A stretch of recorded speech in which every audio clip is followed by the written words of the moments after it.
देखिए बेटा, यहाँ पे हम नेक्स्ट टॉपिक के बारे में बात करना चाह रहे हैं, डाल्टन आंशिक दाब नियम। ठीक है, देखिए बेटा, डाल्टन आंशिक दाब नियम में होता क्या है कि हमारे पास में एक कोई पात्र माना जा सकता है और उस पात्र के अंदर नॉन रिएक्टिव गैस डाली जाती है, मतलब अक्रिय गैस डाली जाती है। उन अक्रिय गैसों के संबंधित यह लोग है, यानी जब भी बेटा डाल्टन आंशिक दाब नियम की बात हो तो उस पात्र में भरी जाने वाली सभी गैसें अक्रिय गैस होंगी, यानी जिन गैसों के बीच में कोई भी रिएक्शन ना हो वो गैसें अक्रिय गैस होंगी। तो बेटा मैंने सपोज किया कि ये मेरे पास में कोई एक पात्र है, ये मेरे पास में एक कोई पात्र है और इस पात्र में ये गैसेज पार्टिकल है, यानी अलग अलग गैस है, नॉन रिएक्टिव गैस है, और इन गैसेज के जो अपने स्वयं के दाब है ना वो P1 है, इस गैस का P2 है, इस गैस का P3 है, इसका P4 है और इसका Pn है, और ये एक पूरा पात्र है, मान लिया बेटा। तो डाल्टन आंशिक दाब नियम क्या कहता है कि इस पात्र के दीवारों पर लगने वाला संपूर्ण दाब, क्या बेटा, इस पात्र की दीवारों पर लगने वाला संपूर्ण दाब सभी गैसों के दाबों के बीजगणितीय योग के समान होता है। मतलब अगर मैं पात्र का टोटल दाब P टोटल लिखता हूं तो वो P टोटल कितना होगा बेटा, P1 plus P2 plus P3 plus dot dot dot Pn। यानी क्या कहा जा सकता है इस नियम के अनुसार, यदि किसी पात्र में, यदि किसी पात्र में अक्रिय गैस भरी जाए, अक्रिय गैस भरी जाए, तब उस पात्र का कुल दाब पात्र में उपस्थित सभी गैसों के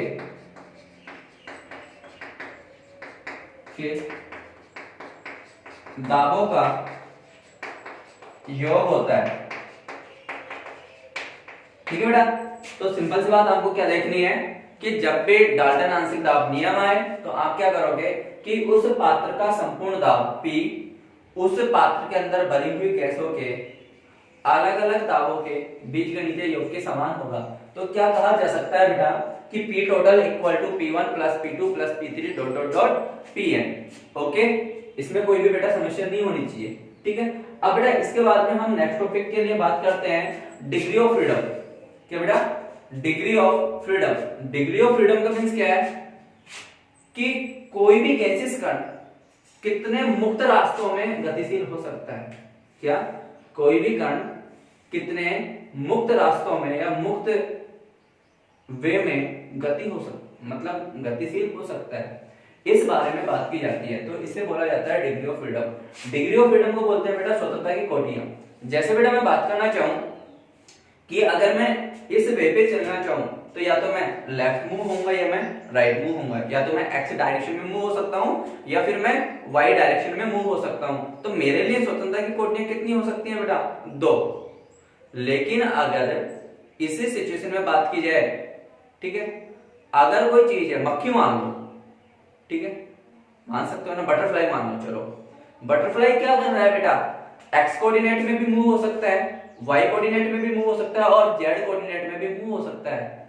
ओके, तो कोई भी गैसेस पार्टिकल, मोनो एटॉमिक कोई भी गैसेस पार्टिकल है, वो gases particle at A time 3 direction में मूव हो सकता है, यानी एक्स कोऑर्डिनेट में भी मूव हो सकता है, वाई कोऑर्डिनेट में भी मूव हो सकता है और जेड कोऑर्डिनेट में भी मूव हो सकता है। इसी के बेसिस पे हमें डिग्री ऑफ फ्रीडम डिफाइन करना होता है। ठीक है, तो देखते हैं बेटा डिग्री ऑफ फ्रीडम के लिए।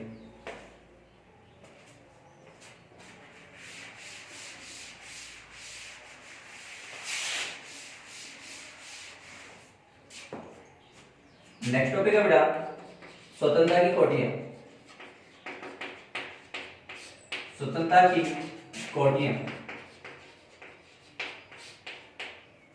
Degree of freedom.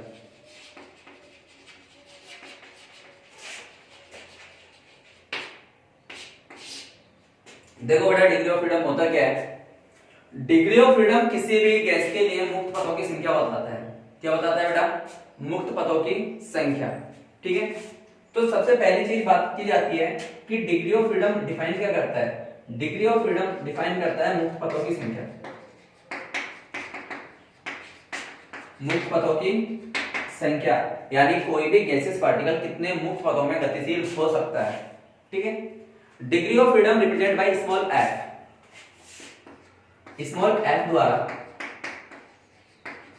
व्यक्त की जाती है। ओके, अब बात ये आती है कि सर आप तो हमें ये बताइए कि डिग्री ऑफ फ्रीडम हमें किस प्रकार से फाइंड आउट करनी होती है।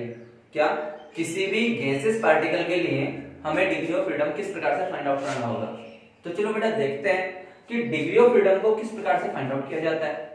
ये डिग्री ऑफ फ्रीडम मतलब ना कितने टाइप, मतलब ये देखो ना कितने टाइप्स की होती है, इस बारे में हमें यहाँ पे बात करनी है। अपन बात करते हैं बेटा कि डिग्री ऑफ फ्रीडम ना किस प्रकार से फाइंड आउट किया जाता है।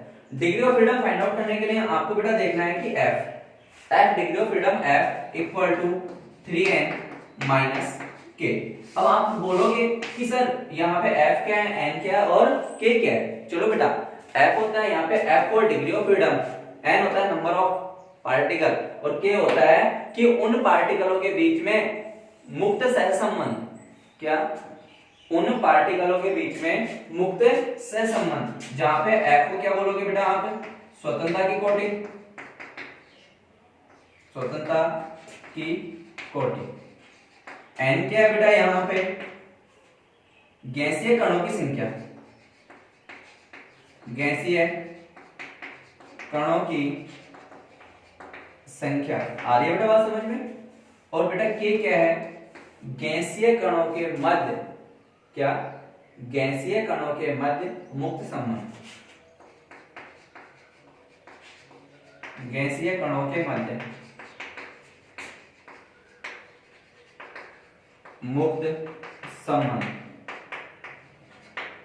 ठीक है, अब चलो बेटा बात करते हैं कि ये डिग्री ऑफ फ्रीडम होता क्या है, किस प्रकार से फाइंड आउट किया जाता है और इसमें क्या क्या होगा। ठीक है, बेसिकली बेटा अपन डिग्री ऑफ फ्रीडम के लिए बात करते हैं कि सबसे पहले मैंने मान लिया कि मेरे पास में कोई भी गैस है, एकल परमाणु गैस है। क्या बेटा, मेरे पास में कोई भी एकल परमाणु गैस है। अगर मैं बात करता हूं कि मेरे पास में एकल परमाणु गैस है, इस एकल परमाणु गैस को कहा जाता है बेटा मोनो एटॉमिक गैस। क्या बेटा, mono atomic gas, mono atomic gas. अब बेटा मोनो एटॉमिक गैस बताओ ना कौन कौन सी होती है, 18वां वर्ग। अरे भाई 18वां वर्ग तो क्या होता है बेटा, मोनो एटॉमिक गैस होती है helium, neon, argon, krypton, xenon और रेडॉन। ये सभी क्या होती है बेटा, 18वें ग्रुप में होती है।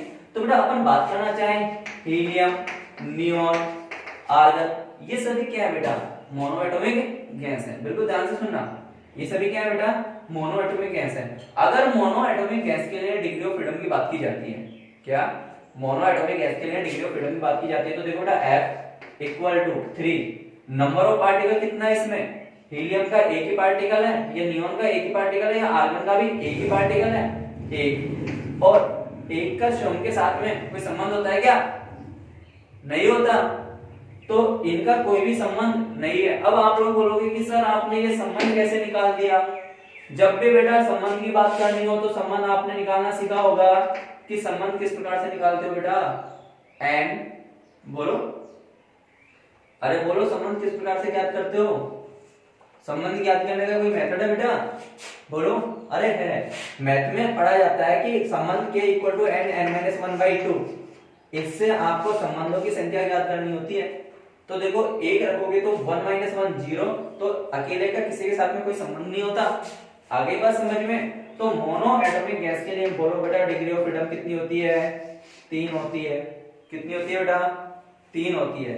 इसी प्रकार अपन बात करना चाहे बेटा डाई एटॉमिक गैस यानी द्विपरमाणु गैस, द्विपरमाणु गैस के लिए बात कर रहे हैं बेटा, द्विपरमाणु गैस यानी diatomic gas. Diatomic gas के लिए बात की जा रही है, डाई एटॉमिक गैस। बेटा डाई एटॉमिक गैस कौन कौन सी होती है, बोलो H2, O2, N2, ये सभी क्या है बेटा, डाई एटॉमिक गैस है। For example H2, O2 N2, ये सभी क्या है बेटा, डायटोमिक गैस है। अब बेटा अपन को बात करनी है कि इन डायटोमिक गैस के लिए डिग्री ऑफ फ्रीडम का वैल्यू कितना होगा। चलो देखते हैं बेटा, अपने पास में डिग्री ऑफ फ्रीडम का फॉर्मूला क्या है कि F equal to 3n minus k। तो n क्या है बेटा, यहाँ पे नंबर ऑफ पार्टिकल। तो देखो H2 में नंबर ऑफ पार्टिकल कितने हैं, 2 पार्टिकल है। O2 में भी कितने पार्टिकल हैं, 2 है। और N2 में भी कितने पार्टिकल हैं बेटा, 2 पार्टिकल हैं। तो देखिए कि F इक्वल टू कितना होना चाहिए, 3, नंबर ऑफ पार्टिकल 2। और बेटा 2 के बीच में संबंध कितना होता है, एक संबंध होता है। देखो ऐसे आप लोग ना फॉर्मूले से सोल्व कर लो, 2 माइनस 1 1/2 कितना हुआ, 2 से 2 कैंसिल आउट हुआ, एक ही संबंध बचेगा। तो बताओ बेटा कितना हो जाएगा ये, F इक्वल टू 5। यानी द्विपरमाणु गैसों के लिए डिग्री ऑफ फ्रीडम का वैल्यू कितना होता है बेटा, 5 होता है। ओके, यहां तक बेटा बात समझ में आ रही है। चलो आगे देखते हैं कि अगर मेरे पास में कोई भी गैस है, मेरे पास में कोई गैस है और उस गैस के लिए देखो बात की जा रही है, उस पर ध्यान देना बिल्कुल।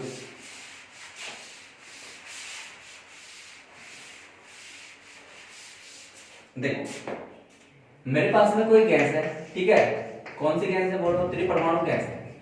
कोई मेरे पास में त्रिपरमाणु गैस है, यानी ट्राई मोलिकुलर गैस या try atomic gas, try atomic gas. और जो भी कैसी है, असंरेखीय है, असंरेखीय यानी non linear. For example H2O, SO2, ये क्या है बेटा, नॉन लीनियर है, ठीक है। इन नॉन लीनियर के केस में डिग्री ऑफ फ्रीडम कितना होगा, क्या, इन नॉन लीनियर के केस में डिग्री ऑफ फ्रीडम का वैल्यू कितना होगा, इस बारे में बात करनी है। तो देखो बेटा degree of freedom F equal to 3, number of particle कितने हैं बेटा, 3, और 3 के बीच में संबंध कितने होंगे, 3 ही संबंध होंगे। फॉर्मूला में वैल्यू पुट करके देखो कि संबंध k equal to n minus 1/2। तो n का वैल्यू 3 माइनस 1 2, और 2 से 2 कैंसिल आउट, संबंध कितने बचे, 3। तो डिग्री ऑफ फ्रीडम कितना हो जाएगा बेटा, F इक्वल टू 6। ये इसके लिए बेटा डिग्री ऑफ फ्रीडम हुआ। यानी मोनोएटॉमिक गैस के लिए कितना होता है डिग्री ऑफ फ्रीडम, 3। डायटोमिक के लिए कितना होता है, 5। और कौन सा बेटा, ट्राई एटॉमिक के लिए कितना होगा, जो भी ट्राई एटॉमिक का कौन सा केस, नॉन लीनियर वाला केस, उस केस में कितना होगा बेटा, डिग्री ऑफ फ्रीडम 6 होगा, ठीक है। अब बात की जाती है कि types of degree of freedom, यानी डिग्री ऑफ फ्रीडम को हमने कितने प्रकार से बांटा जा सकता है, ठीक है, यानी स्वतंत्रता की कोटियों के प्रकार, ठीक है। देखो बेटा अब बात कर रहे हैं स्वतंत्रता की कोटियों के प्रकार। स्वतंत्रता की कोटियों के प्रकार, कोटियों के प्रकार, types of degree of freedom, types of degree of freedom, degree of freedom, यानी डिग्री ऑफ फ्रीडम के टाइप्स क्या होते हैं बेटा। बात की जाए डिग्री ऑफ फ्रीडम कितने टाइप्स की होती है, 3 टाइप्स की होती है। कितने टाइप्स की, 3 टाइप्स की होती है। बिल्कुल ध्यान से देखते चलना बेटा कौन कौन से टाइप्स की होती है और इन डिग्री ऑफ फ्रीडम में होता क्या है। चलो बात करते हैं बेटा, जो फर्स्ट टाइप्स की डिग्री ऑफ फ्रीडम होती है ना, वो होती है बेटा स्थानांतरण। कौन सी होती है बेटा, स्थानांतरण। समझ रहे हो ना, कौन सी, translation, translation degree of freedom पहले टाइप्स की होती है। सेकंड टाइप्स की होती है बेटा घूर्णन। कौन सी होती है बेटा, घूर्णन, यानी रोटेशनल डिग्री ऑफ फ्रीडम। क्या, rotational degree of freedom, rotational degree of freedom. और तीसरी होती है बेटा कंपन। कौन सी होती है बेटा, कंपन, यानी वाइब्रेशनल डिग्री ऑफ फ्रीडम। कौन सी बेटा, vibrational degree of freedom, vibrational degree of freedom, यानी डिग्री ऑफ फ्रीडम बेटा 3 टाइप की होती है। पहली कौन सी, स्थानांतरण है, दूसरी कौन सी, घूर्णन, और तीसरी कंपन। अब बेटा इनके लिए बात की जाती है कि ये डिग्री ऑफ फ्रीडम किस प्रकार से डिफाइन है। क्या, ट्रांसलेशन में क्या होगा, घूर्णन में क्या होगा, और वाइब्रेशनल में क्या होगा। ठीक है, बात करते हैं बेटा, देखो इधर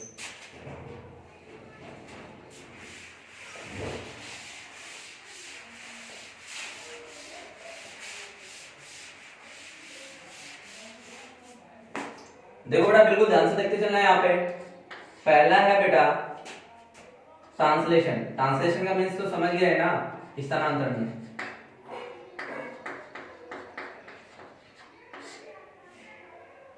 ठीक है, ट्रांसलेशन। सेकंड है बेटा घूर्णन, रोटेशनल, और तीसरी है बेटा कंपन, वाइब्रेशनल। Degree of freedom. अब बेटा बात की जाती है, मैंने आप लोगों को बोला कि डिग्री ऑफ फ्रीडम क्या है, मुक्त पदों की संख्या। क्या किसी गैसियस पार्टिकल के लिए मुक्त पदों की संख्या ही डिग्री ऑफ फ्रीडम होती है। ये डिग्री ऑफ फ्रीडम बेटा कितने टाइप्स की होगी, 3 टाइप्स की होगी। ठीक है, अब देखिए कि स्थानांतरण में क्या है। स्थानांतरण आप लोगों ने बहुत अच्छे से सीखा हुआ है, 1D मोशन सीखा हुआ है। 1D मोशन में क्या सीखा था कि एक ऑब्जेक्ट एट ए टाइम एक ही डायरेक्शन में जाएगा। क्या एक ऑब्जेक्ट एट ए टाइम एक ही डायरेक्शन में जाएगा, या तो वो एक्स कोऑर्डिनेट में जाएगा, या फिर वो वाई कोऑर्डिनेट में जाएगा, या फिर वो जेड कोऑर्डिनेट में जाएगा। उसी अकॉर्डिंग अगर मैं इस डिग्री ऑफ फ्रीडम के लिए बात करता हूं तो या तो ये एक्स कोऑर्डिनेट के लिए होगा, या फिर वाई कोऑर्डिनेट के लिए होगा, या फिर जेड कोऑर्डिनेट के लिए होगा। तो देखिए बेटा, अब इनको ले जाने के लिए भाई कोई भी गैसियस पार्टिकल मुक्त पथ में गति कर रहा है तो यार उसको गति कराने के लिए कौन सी चीज जिम्मेदार है ऐसी, गतिज ऊर्जा। कौन जिम्मेदार है बेटा, गतिज ऊर्जा ही उसको गति कराती है। ठीक है, तो यहाँ पे जो डिग्री ऑफ फ्रीडम है ना वो गतिज ऊर्जा के फॉर्म में होता है। क्या डिग्री ऑफ फ्रीडम गतिज ऊर्जा के फॉर्म में होता है। अगर डिग्री ऑफ फ्रीडम गतिज ऊर्जा के फॉर्म में है तो यहाँ पे देखो कौन कौन सी डिग्री ऑफ फ्रीडम हो सकती है। Half M V X square यानी एक्स कोऑर्डिनेट में, half M V Y square Y coordinate में, और half M V Z square कौन से में, जेड कोऑर्डिनेट में। चलो, यानी ट्रांसलेशन डिग्री ऑफ फ्रीडम है ना वो बेटा 3 टाइप्स की होती है। कौन कौन सी, half M V X square, half M V Y square और half M V Z square. यानी ये 3 टाइप्स की इस प्रकार से होती है। अब बेटा बात करते हैं आगे कि रोटेशनल के लिए। रोटेशनल में आप लोगों को पता है कि जब आप लोग मोशन के बारे में बात करते हो तो मोशन में m काम आता है और वेलोसिटी काम आता है, जबकि रोटेशनल मोशन में i की जगह m की जगह i काम आता है, जड़त्व आघूर्ण, और v की जगह ओमेगा काम आता है यानी घूर्णन गति। ओके, तो यहाँ पे देखिए कि अगर बात की जाए कि रोटेशनल मोशन में क्या होगा, हाफ आई एक्स ओमेगा एक्स स्क्वायर। पता है क्यों, क्योंकि आई एक्स यानी जड़त्व आघूर्ण का भी डायरेक्शन होगा। क्या जड़त्व आघूर्ण का भी डायरेक्शन होगा। Half I Y omega Y square और half I Z omega Z square. ठीक है बेटा, तो ये भी 3 टाइप्स की। अब बेटा बात करते हैं कंपन। ठीक है, तो कंपन वाली डिग्री ऑफ फ्रीडम कहां पे होती है। कंपन वाली डिग्री ऑफ फ्रीडम हमेशा हाई टेम्परेचर पर ही प्रेजेंट होगी। कहां पे होगी बेटा, हाई टेम्परेचर पर ही प्रेजेंट होगी। और हाई टेम्परेचर में भी सबसे पहले स्थितिज टाइप की होगी। कौन सी, स्थितिज टाइप की होगी। तो बेटा ये डिग्री ऑफ फ्रीडम है ना, ट्रांसलेशन और रोटेशनल, ये तो आपको कहां मिल जाएंगे बेटा, रूम टेम्परेचर पे। कहां मिल जाएंगे, ये तो रूम टेम्परेचर पे प्रेजेंट हो जाती है बेटा। जबकि जो कंपन है ना, कंपन डिग्री ऑफ फ्रीडम वो हमेशा हाई टेम्परेचर पे मिलेगी। कहां मिलेगी बेटा, ये हमेशा हाई टेम्परेचर पे मिलेगी। और हाई टेम्परेचर पे मिलेगी तो इसके लिए मैक्सिमम हमसे बात नहीं की जाती, लेकिन फिर भी मैं आपको बताता हूं, ये होगी बेटा आप लोगों के पास में हाफ ओमेगा एक्स स्क्वायर, जो स्थितिज ऊर्जा के फॉर्म में होगी। क्योंकि आप लोगों ने देखा है ना कि भाई स्प्रिंग के अंदर संचित ऊर्जा कितनी होती है, हाफ के एक्स स्क्वायर। उसी अकॉर्डिंग के की जगह हमने यहाँ पे क्या लिया है, म्यू काम में लिया है। और म्यू क्या होता है, गैसियस पार्टिकल का समानित द्रव्यमान। क्या होता है, गैसियस पार्टिकल का समानित द्रव्यमान, उसको बेटा म्यू बोला जाता है। ओके, ये बेटा आपको बात अच्छे से समझ में आ रही है, ठीक है। अब हम इन जितने भी डिग्री ऑफ फ्रीडम है उनको एक बार चेकआउट कर लेते हैं बहुत अच्छे से, ठीक है। देखो बेटा,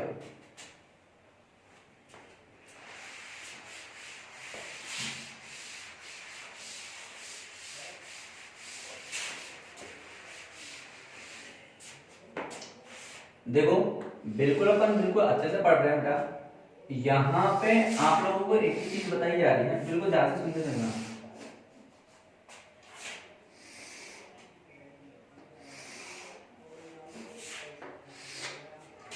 यहाँ पे आपके पास में गैस है कोई एकल परमाणु, एकल परमाणु गैस। अब अगर कोई भी एकल परमाणु गैस होगी तो वो गैस सिर्फ एक पॉइंट के फॉर्म में होगी। कौन कौन सी गैस बताई थी मैंने ये आप लोगों को? Helium, neon, argon. अब इनके लिए बेटा डिग्री ऑफ फ्रीडम का वैल्यू कितना निकाला था अपन ने? 3 निकाला था। कितना निकाला था बेटा? 3।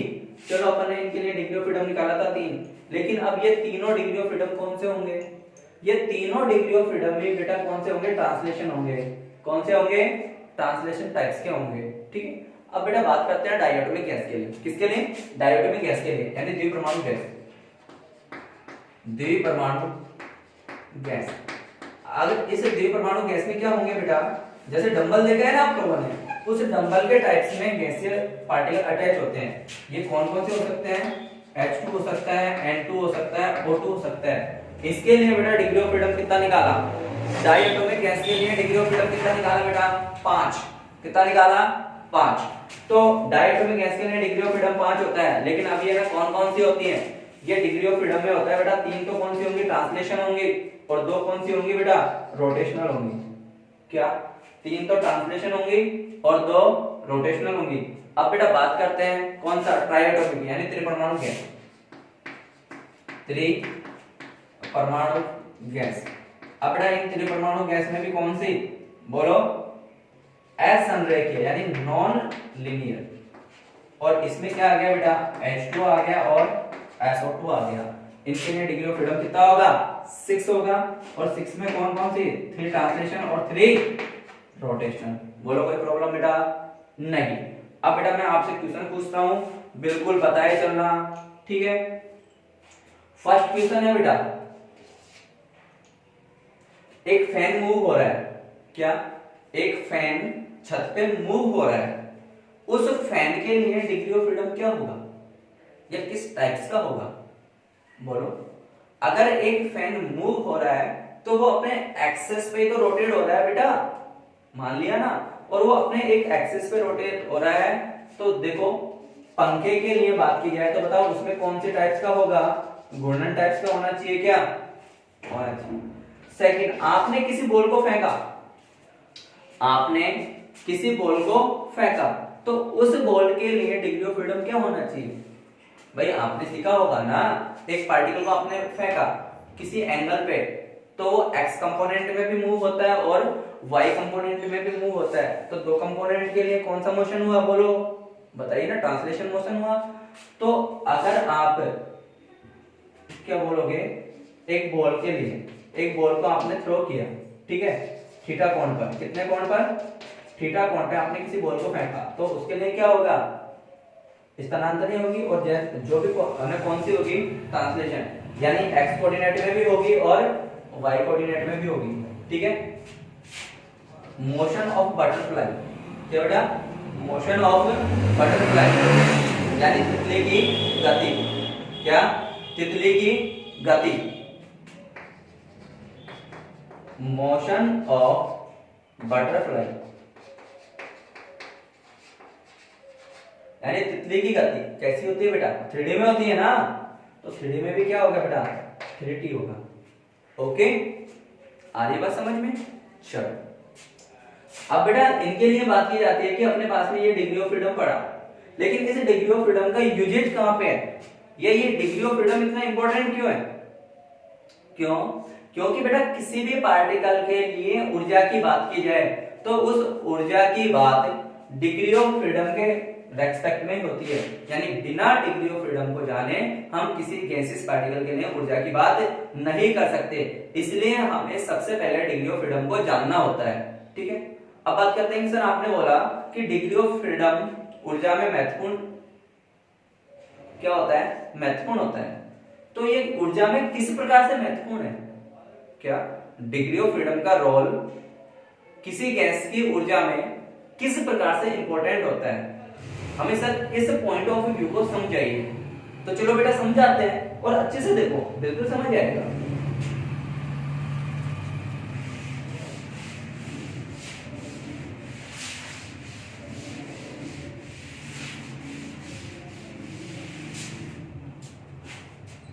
बात की जाती है बेटा ऊर्जा समविभवन नियम,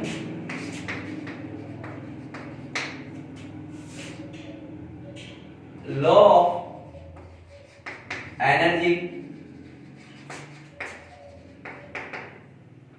equipartition, law of energy equipartition. आपने सपोज किया या आपके पास कोई गैसियस कंटेनर है, क्या बेटा कोई गैसियस कंटेनर है और इस गैसियस कंटेनर के बीच में कोई भी गैस भरी हुई है, वो गैस मोनोएटॉमिक हो सकती है, डाइएटॉमिक हो सकती है या फिर ट्राइएटॉमिक हो सकती है। मैंने मान लिया कि इसके अंदर कोई गैसेस भरी हुई है, ऐसे कोई भी गैसेस भरी हुई है और इस गैसेस के लिए मुझे इसका एनर्जी फाइंड आउट करना है। आप लोगों को पता है कि गैस के लिए तो क्या होता है, काइनेटिक एनर्जी होगी।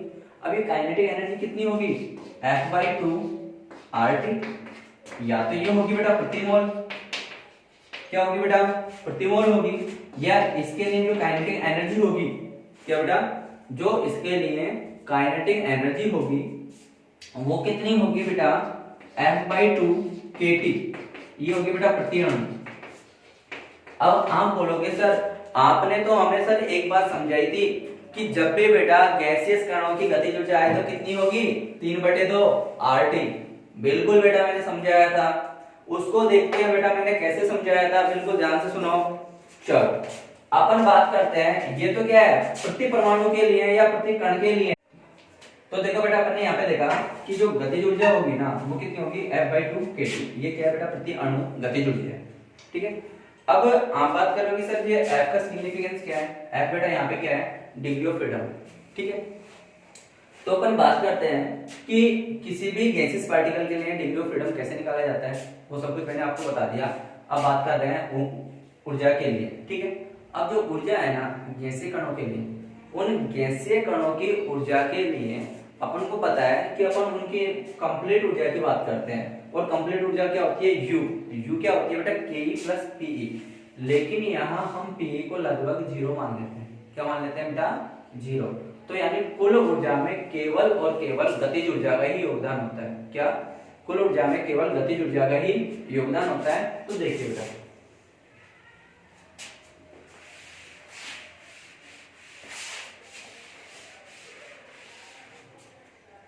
हुआ ही। अब बेटा नेक्स्ट टॉपिक के लिए बात करते हैं, क्या है मेयर संबंध। मेयर संबंध, मेयर संबंध देखो क्या बताता है बेटा कि कोई भी गैसियस पार्टिकल है, क्या बेटा कोई भी गैसियस पार्टिकल है, उस गैसियस पार्टिकल के लिए एक टर्म का बेटा काम आता है Cp। Cp होता है बेटा specific heat at constant pressure, यानी नियत दाब पर विशिष्ट ऊष्मा, और एक होता है बेटा Cv, ये होता है specific heat at constant volume, यानी नियत आयतन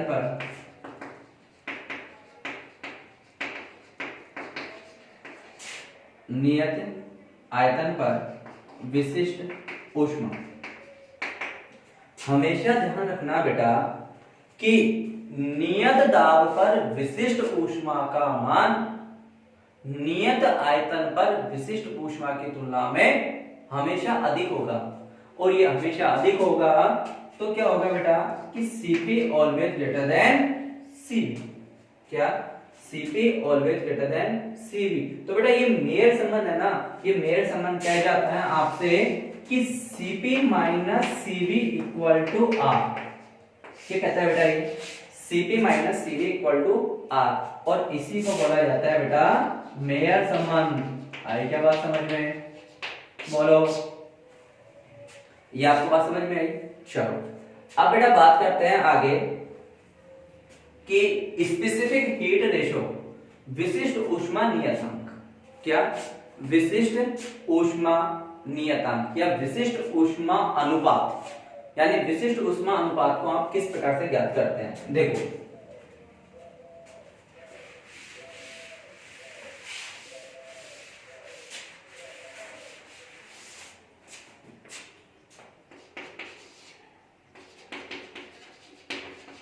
स्पेसिफिक हीट रेशो, विशिष्ट ऊष्मा नियतांक, विशिष्ट ऊष्मा अनुपात या नियतांक, इट रिप्रेजेंट बाय गामा। इसको बेटा गामा के द्वारा रिप्रेजेंट किया जाता है। और जो ये है ना, क्या होगा बेटा Cp अपॉन Cv, यानी नियत दाब पर विशिष्ट ऊष्मा एवं नियत आयतन पर विशिष्ट ऊष्मा का अनुपात ही गामा कहलाता है। और गामा का मान सदैव 1 से ज्यादा होता है क्योंकि Cp is always greater than Cv। सो क्या होगा बेटा gamma is always greater than 1, यानी गामा का मान सदैव 1 से बड़ा होगा। ठीक है, अब बेटा बात की जा रही है कि गामा के पदों में Cp व Cv का मान। क्या गामा के पदों में Cp व Cv का मान। चलो देखते हैं बेटा गामा के पदों में Cp व Cv का मान किस प्रकार से ज्ञात करते हैं। आप लोगों को बेटा मालूम हुआ कि मेयर संबंध से क्या लिखा गया है बेटा Cp minus Cv equal to R लिखा गया है। तो यहां से देखिए कि Cp इक्वल टू कितना हो सकता है बेटा, आप लोगों को पता है कि gamma equal to Cp upon Cv। तो बोलो Cp इक्वल टू कितना हो जाएगा गामा टाइम्स ऑफ Cv। तो आप लोगों को मालूम है तो इस Cp की जगह गामा टाइम्स ऑफ Cv रखा जा सकता है। तो कितना हो गया gamma Cv minus Cv equal to R। बेटा Cv कॉमन आया, कितना बचा gamma minus 1 equal to R। तो बोलो Cv इक्वल टू कितना हो जाएगा R अपॉन गामा माइनस 1। हुआ क्या? ठीक है, इसी प्रकार आपको अगर Cp का वैल्यू फाइंड आउट करना हो, किसका बेटा, अगर आपको Cp का वैल्यू फाइंड आउट करना हो तो Cp कितना है गामा टाइम्स ऑफ Cv। तो ये हो जाएगा बेटा gamma R upon gamma minus 1।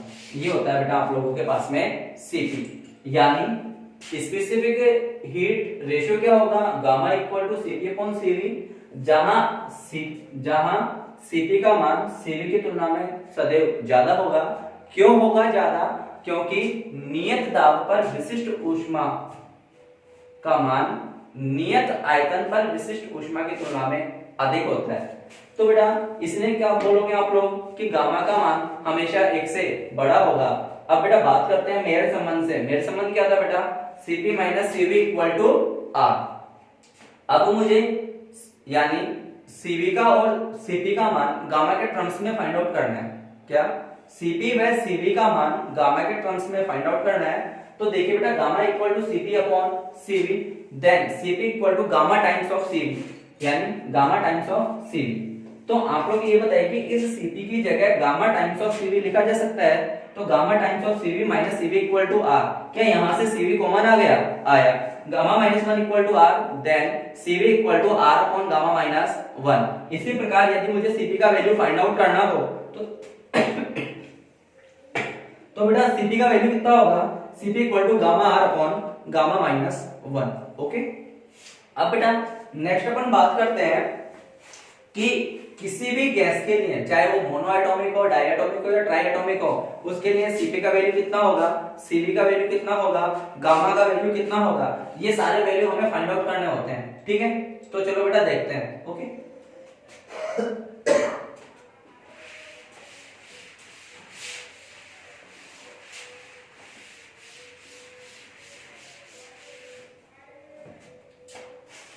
देखो बेटा, इस बात करते हैं कि किसी भी गैस के लिए, यानी पहले अपन बात कर रहे हैं मोनोएटॉमिक के लिए, फिर डायटोमिक के लिए और फिर ट्राइटोमिक के लिए बात करते हैं, ठीक है। एकल परमाणु गैस के लिए, एकल परमाणु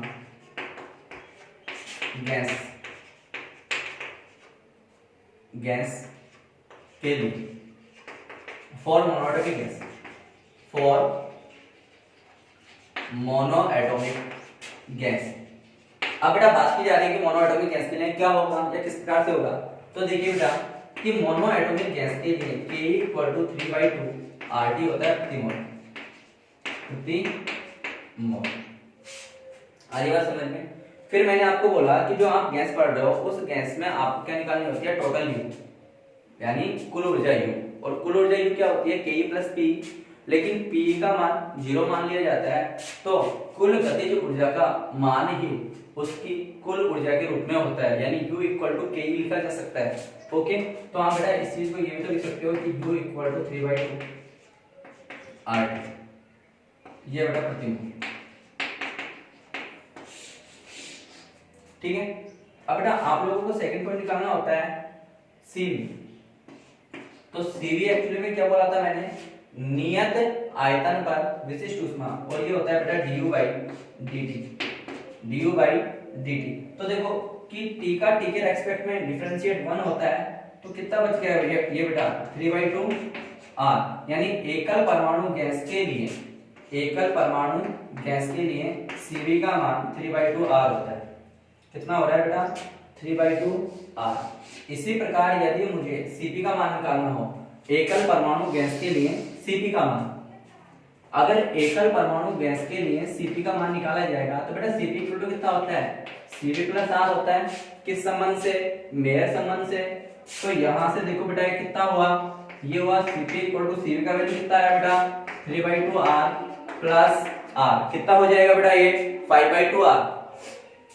Cp = 5/2 R, ठीक है। अब बात की जा रही है एकल परमाणु गैस के लिए गामा का मान किस प्रकार से फाइंड आउट किया जाता है, या एकल परमाणु गैस के लिए गामा का मान क्या होगा। आप लोगों को पता है बेटा गामा = Cp/Cv। तो Cp कितना आया बेटा 5/2 R, और ये कितना आया बेटा 3/2 R। 2 से 2 कैंसिल आउट हुआ, R से R कैंसिल आउट हुआ, तो गामा = कितना हो गया बेटा 5/3। और बेटा 5/3 को अगर आप लोग सॉल्व करते हो तो ये आ जाएगा लगभग 1.166। तो गामा, एकल परमाणु गैस के लिए गामा कितना होता है 1.66। ओके, चलो अब बेटा बात की जाती है कि एकल परमाणु गैस के केसेस में ये सब कुछ हुआ। अब अगर गैस के लिए बात की जा रही है कि कोई डायटोमिक गैस है, यानी द्विपरमाणु गैस है, उस द्विपरमाणु गैस के लिए U का मान कितना होगा, Cv का मान कितना होगा, Cp का मान कितना होगा और गामा का मान कितना होगा। तो चलो बेटा बात करते हैं उनके लिए।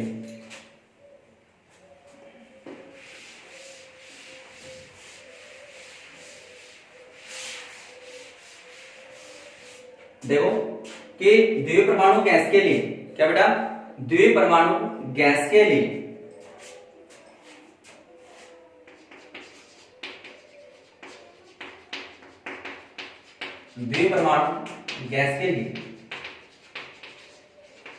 फॉर डायटोमिक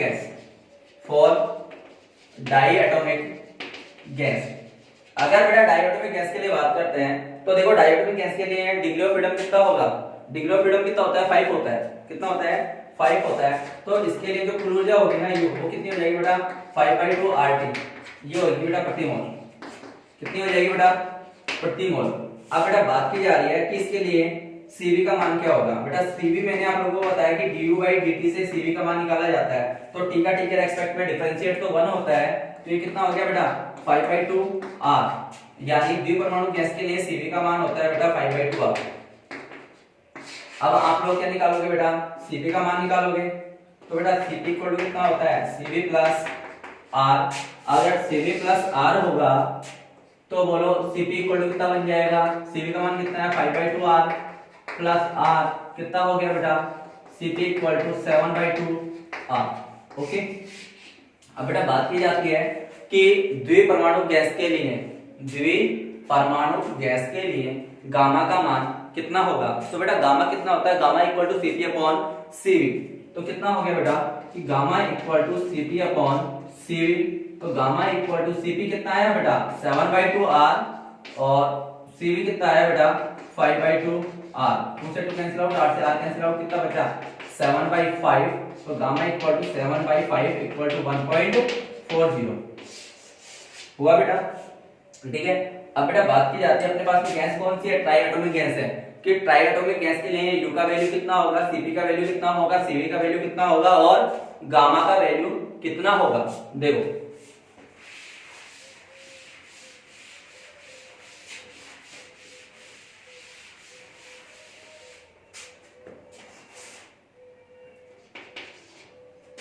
चलिए परमाणु गैस के लिए यानी फॉर ट्राई मॉलिक्यूलर गैस या ट्राई एटॉमिक गैस।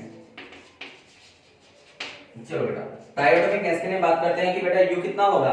भाई ट्राई एटॉमिक गैस के लिए डिग्री ऑफ फ्रीडम कितना निकाला था बेटा 6 निकाला था, कितना निकाला था 6 निकाला था। ठीक है, जो भी कौन से केस में निकाला था 6, सभी केसेस में निकाला था।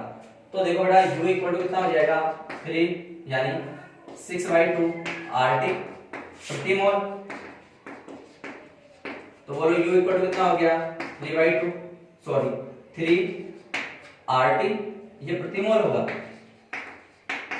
अब आप लोगों को पता है कि Cv क्या होता है बेटा, Cv होता है du अपॉन dt, कितना हुआ बेटा देखो t का t के रेस्पेक्ट में डिफरेंशिएट 1 हुआ तो ओनली ओनली कितना बचा 3r, यानी Cv इक्वल टू 3r। बन रहा होगा क्या कुछ ऐसा, बिल्कुल बन रहा होगा। अब बेटा बात की जाती है कि Cp कितना होगा, Cp आप लोग जानते हो कि Cv प्लस r होता है, Cp कितना होता है Cv प्लस r, तो यहां से बेटा बात की जाती है कि Cp इक्वल टू कितना होगा बेटा 3r प्लस r, तो बोलो Cp इक्वल टू कितना होगा 4r। अब बेटा बात की जाती है कि त्रिपरमाणु गैस के लिए गामा का मान कितना होता है, क्या त्रिपरमाणु गैस के लिए गामा का मान क्या होता है, तो गामा इक्वल टू कितना होता है बेटा Cp अपॉन Cv, तो गामा इक्वल टू कितना होगा 4r अपॉन 3r, r से r कैंसिल आउट हुआ बेटा, गामा इक्वल टू कितना हुआ 4/3 इक्वल टू 1.33। अब बेटा तीनों कंडीशन में आप लोगों ने क्या देखा कि गामा का जो सीक्वेंस है ना वो क्या है कि गामा फॉर मोनोएटॉमिक यानी एकल परमाणु गैस के लिए सबसे ज्यादा था, उसके बाद में गामा डाइएटॉमिक और सबसे कम किसके लिए था ट्राइएटॉमिक के लिए। आगे बात समझ में, अरे आया नहीं आया, बिल्कुल। अब कभी कभी इनका बेटा एग्जाम में इनका रेशियो पूछ लिया जाता है कि गामा मोनोएटॉमिक, गामा डाइएटॉमिक और गामा ट्राइएटॉमिक का रेशियो क्या होगा, हमें इस बारे में बात करनी है। तो देखो बेटा कि gamma monoatomic ratio, gamma diatomic ratio, gamma triatomic, इनका रेशियो कितना होगा बेटा 1.66, 1.40, 1.33। ओके बेटा। अब बेटा बात करते हैं कि हमें कोई ऐसी गैस बता रखी हो जिसमें बहुत सारे परमाणु हो, यानी बहुपरमाणु गैस यानी पोलो एटॉमिक गैस। और पोलो एटॉमिक गैस के लिए मुझे ये सारे वैल्यू वापस से फाइंड आउट करने हैं कि पोलो एटॉमिक गैस के लिए ये सारे वैल्यू किस प्रकार से फाइंड आउट किए जाएंगे। ठीक है, देखते हैं।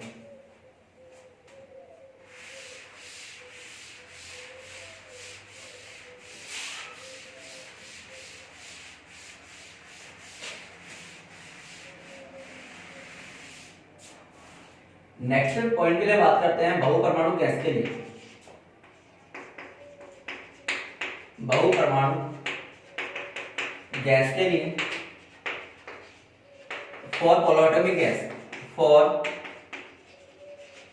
पोलोएटॉमिक गैस। अगर पोलोएटॉमिक गैस के केसेस में अगर बात की जाए तो बेटा पोलोएटॉमिक केस यानी गैस के केस में क्या होगा U equal to F R T, यानी U equal to F/2 RT, ये होता है बेटा प्रति अणु।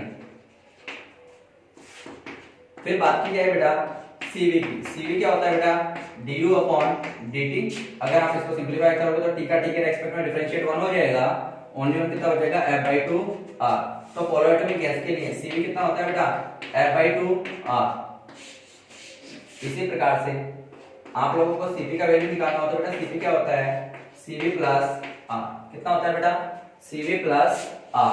चलो मान लिया। अब देखिए बेटा कि Cp इक्वल टू Cv का वैल्यू कितना है बेटा F/2R, ये आया बेटा आपके पास में F/2R प्लस R। देखो बेटा दोनों से क्या कॉमन आ रहा है, R कॉमन आ गया, कितना हुआ F/2 प्लस 1 इंटू R। तो बहुपरमाणु गैस के लिए Cp का वैल्यू कितना होता है, बहुपरमाणु गैस के लिए Cp का वैल्यू होता है F/2 प्लस 1 इंटू R। अगर मुझे बहुपरमाणु गैस के लिए गामा का वैल्यू निकालना हो, ये चीज इंपॉर्टेंट है बेटा, ध्यान से देखना इसको कि gamma equal to Cp upon Cv। तो यहां से देखो कि गामा इक्वल टू Cp कितना है आप लोगों के पास में F/2 plus 1 into R upon Cv कितना है F/2 into R। Cancel out हुआ बेटा, इसको अगर बेटा सिंपलीफाई करते हो गामा इक्वल टू कितना हो गया F+2 अपॉन F। तो बोलो गामा इक्वल टू कितना हो जाएगा 1+2 अपॉन F। ये बेटा जेई में पूछा हुआ है पहले भी कि गामा और F के बीच में संबंध क्या होता है, गामा और F के बीच में संबंध होता है कि gamma equal to 1+2 upon F। अगर मुझे किसी क्वेश्चन में गामा के पदों में डिग्री ऑफ फ्रीडम निकालना हो तो ये कितना हो जाएगा कि 2 upon F equal to gamma minus 1। तो बोलो F इक्वल टू कितना हुआ 2 अपॉन गामा माइनस 1। ओके बेटा, आज की क्लास में आपका ये कंप्लीट होता है। कौन सा कि किसी भी गैस के लिए डिग्री ऑफ फ्रीडम का वैल्यू क्या होगा या उन डिग्री ऑफ फ्रीडम का इंपॉर्टेंस क्या है गैसों के लिए। ठीक है, चलो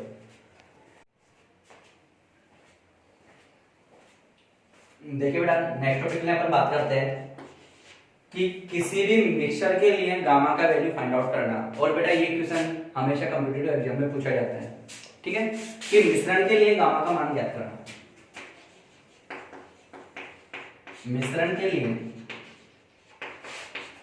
गामा का मान, कि किसी भी मिश्रण के लिए गामा का मान किस प्रकार से निकाला जाता है। सपोज करो ये कोई कंटेनर है और इस कंटेनर में यहां पे कोई गैस है, एक गैसियस पार्टिकल यहाँ है, यहाँ है। इस गैस के नंबर ऑफ मोल्स हैं N1, इसके नंबर ऑफ मोल्स हैं N2, N3 और इसके नंबर ऑफ मोल्स हैं N। इसके लिए गामा 1 है, गामा 2, गामा 3 और इसका गामा N। तो बेटा जब भी मिश्रण के लिए बात की जाए तो मिश्रण के लिए मोलों का भी संरक्षण होता है।